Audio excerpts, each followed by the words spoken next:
we wanted to do the flower beds in front of the castle, and there are 2 of those, and I had been digging in one of them after we finished the weeding there. The flower beds are containing very hard, dry soil and lots of small rocks, lots of bigger rocks, and really seemed like almost an impossible task to get through. And my parents came down, my brother came down to visit and help us out, and we were all standing there trying to dig in this and realizing that this was too much. So my mother suggested, can't you get a digger from somewhere? Is it possible to rent one, or, you know?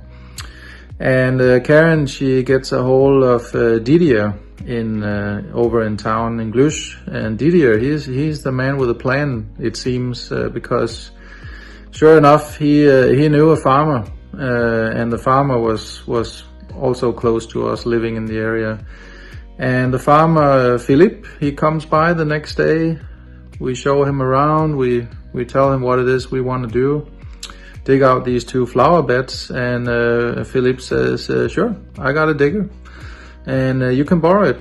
I'm gonna bring it by one of these days. But he said, you know, I'm very busy right now. This is the prime time peak for me as a farmer, and I'm really busy, so I can't help you, but you can borrow the digger.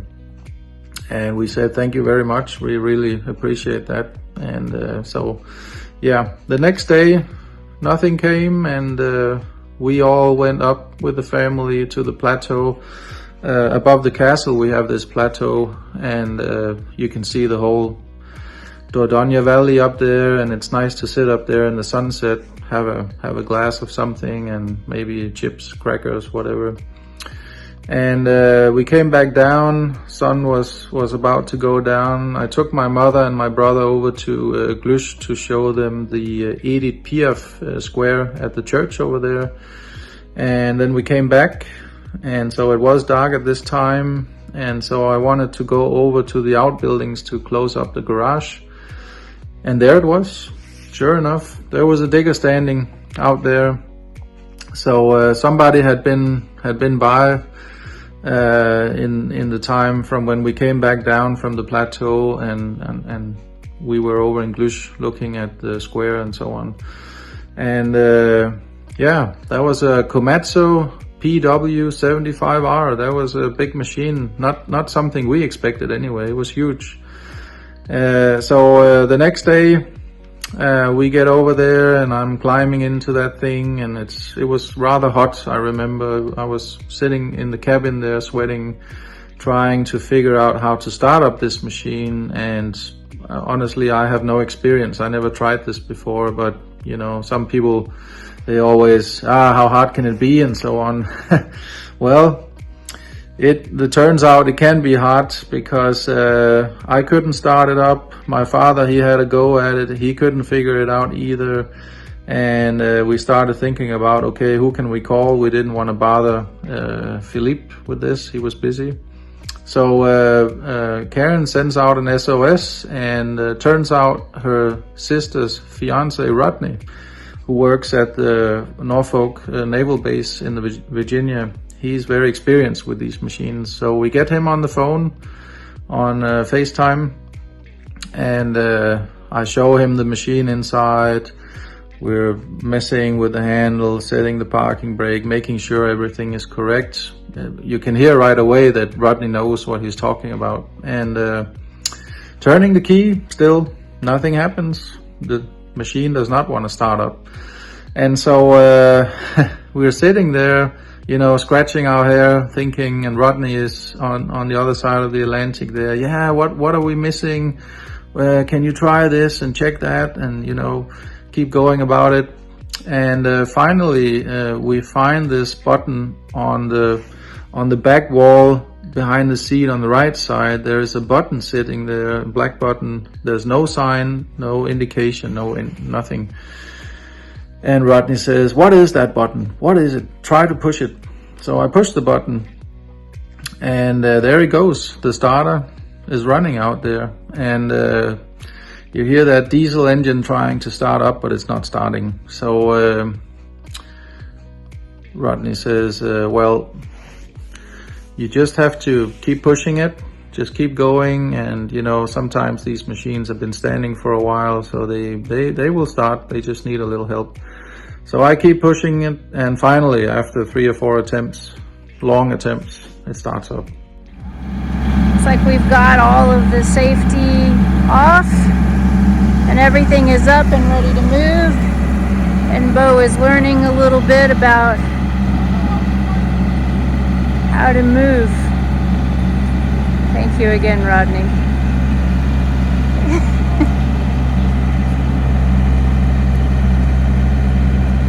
Very cool. Very cool. We're in business.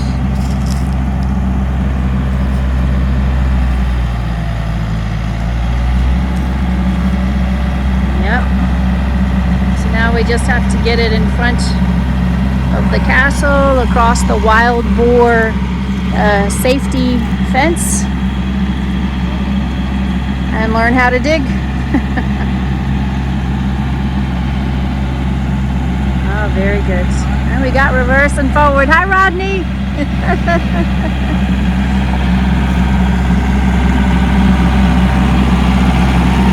Well, I already liked Rodney for my sister, but now I like him a lot more. Amazing. That was something else, you know, because we tried everything. We thought he knew what he was doing. I was just trying it out for the first time, but nobody could know that this farmer actually has installed a button that is not part of the machine when you buy it. Yeah, so anyway, we got to start it up, and Rodney says, well, have fun, try out all the handles and see how it works, and then you get to work. And so I did. So thanks, Rodney. And we started working on it, digging out the 2 holes, and Karen was standing outside telling me when I was getting close to the wall and so on. And yeah, we did a few digs before we were happy about it, and it was a good thing because you could really see how hard and tough this soil is. And so the next day in the evening, Philippe, he comes by just to see how is it going and so on. And I talked to him for a while there, and I said, well, we had trouble starting the machine. Oh yeah, he said, you know, there was a problem when you turned the key. It wouldn't really work well, so I installed this other button on the back wall there, he said. So and I was laughing. I said, yeah, that would have been nice to know, but we figured it out anyway, so that was good. And because he was so busy, he didn't want the machine back right away anyway, and he said, just feel free to use it if you need it. You want to fill back in the soil in the holes or whatever, you can keep it for some days. So that was really great. I think we used it 3 or 4 times, and we were able to, you know, separate all the rocks from the soil and finally put soil back in. It had to be mixed with the compost. Karen had bought a book to figure out, you know, how do you plant these plants and how far down do they have to go and what is the mixture and so on to get the best result. So we were prepared, and we got the help that we needed from our, turns out, next town neighbor farmer, Philippe. And we certainly owe him and his wife a good dinner at the castle. So today we got a large box of flowers from this company, Farmer Gracie, in the Netherlands, and they sent us 28 peony roots that are ready to be planted here in the fall months before the ground freezes, if it freezes in our area. But these are the Sarah Bernhardt flowers, and they're a light pink. And then we also got tulip bulbs, which are called Lilac Perfection, and they're a little bit purple. And we think these are going to make a nice color scheme with our new blue shutters. So the pink peonies, and then the purple tulips in the front, and eventually in time the light blue shutters and the power washed wall there. What I know about planting peonies is nothing. So I know I need to dig a hole for the root, and that it only needs to be 5 to 10 centimeters buried.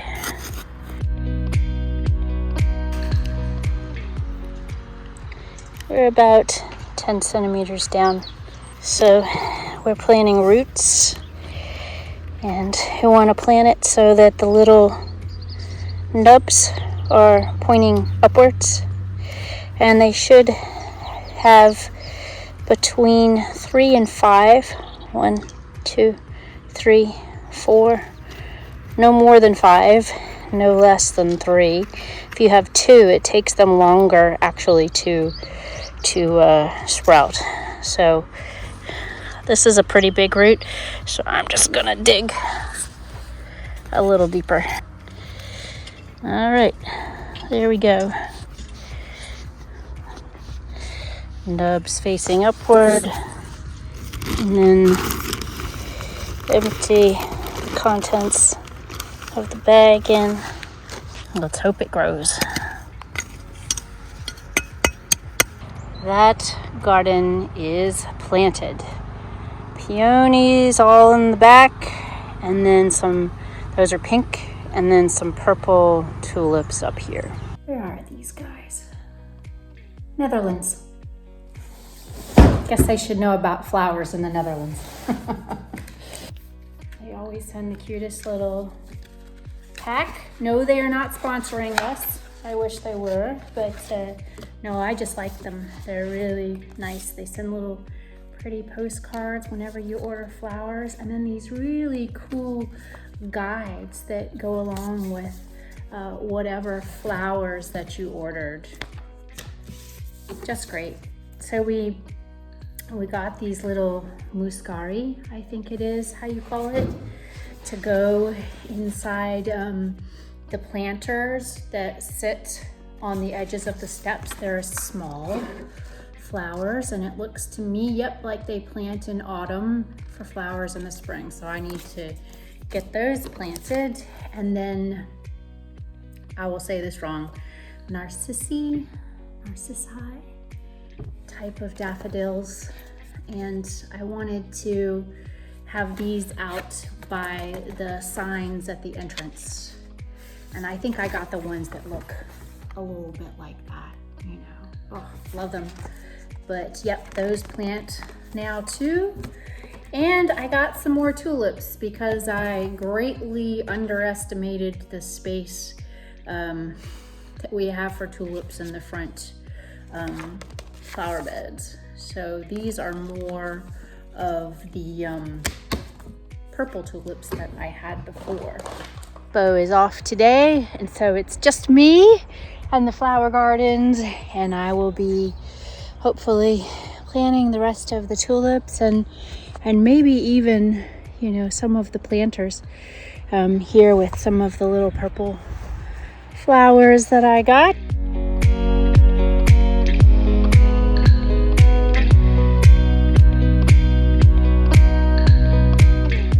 So I'm saying my little trench for tulips looks pretty good. Or let's put it this way, it looks as good as it's gonna get, because oh my gosh, our soil is so rocky.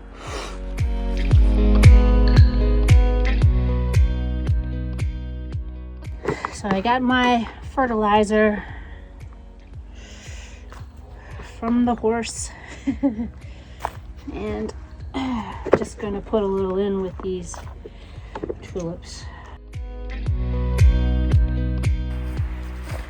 They're in, and they better look good this summer, spring, summer. Looking forward. I don't actually remember how to drive the tractor, but we did have a lesson from the previous owner, and I don't want to carry all of that stuff out to the mailbox by hand, so I'm gonna try.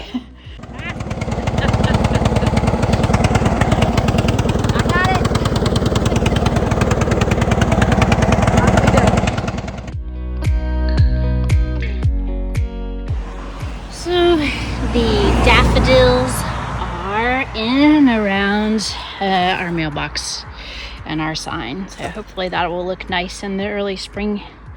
Yep, gonna do both the signs. Yep.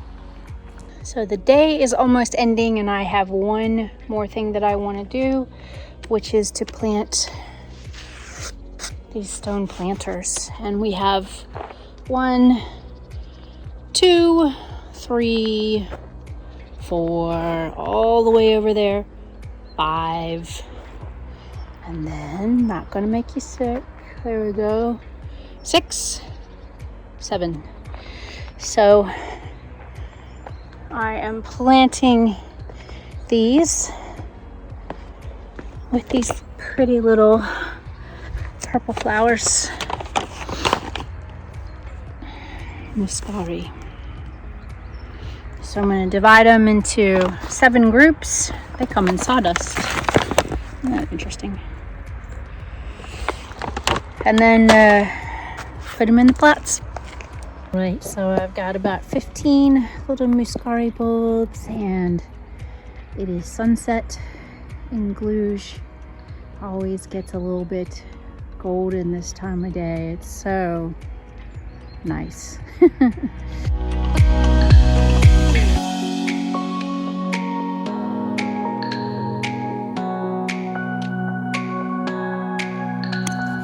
Maybe I put a little more dirt in there, but looks good. I have never planted a plant of any kind outdoor before, and I had no idea how much work goes into it. So just props and kudos to you gardeners out there who keep nice flower beds and do this every year. This is a lot of work, and I had no idea. I really hope we get some pretty flowers in the coming years. So purple and pink flowers with a light blue. I think it could look really nice. Hard work gardening. That was the story about the digger, and please enjoy the video and see you next time.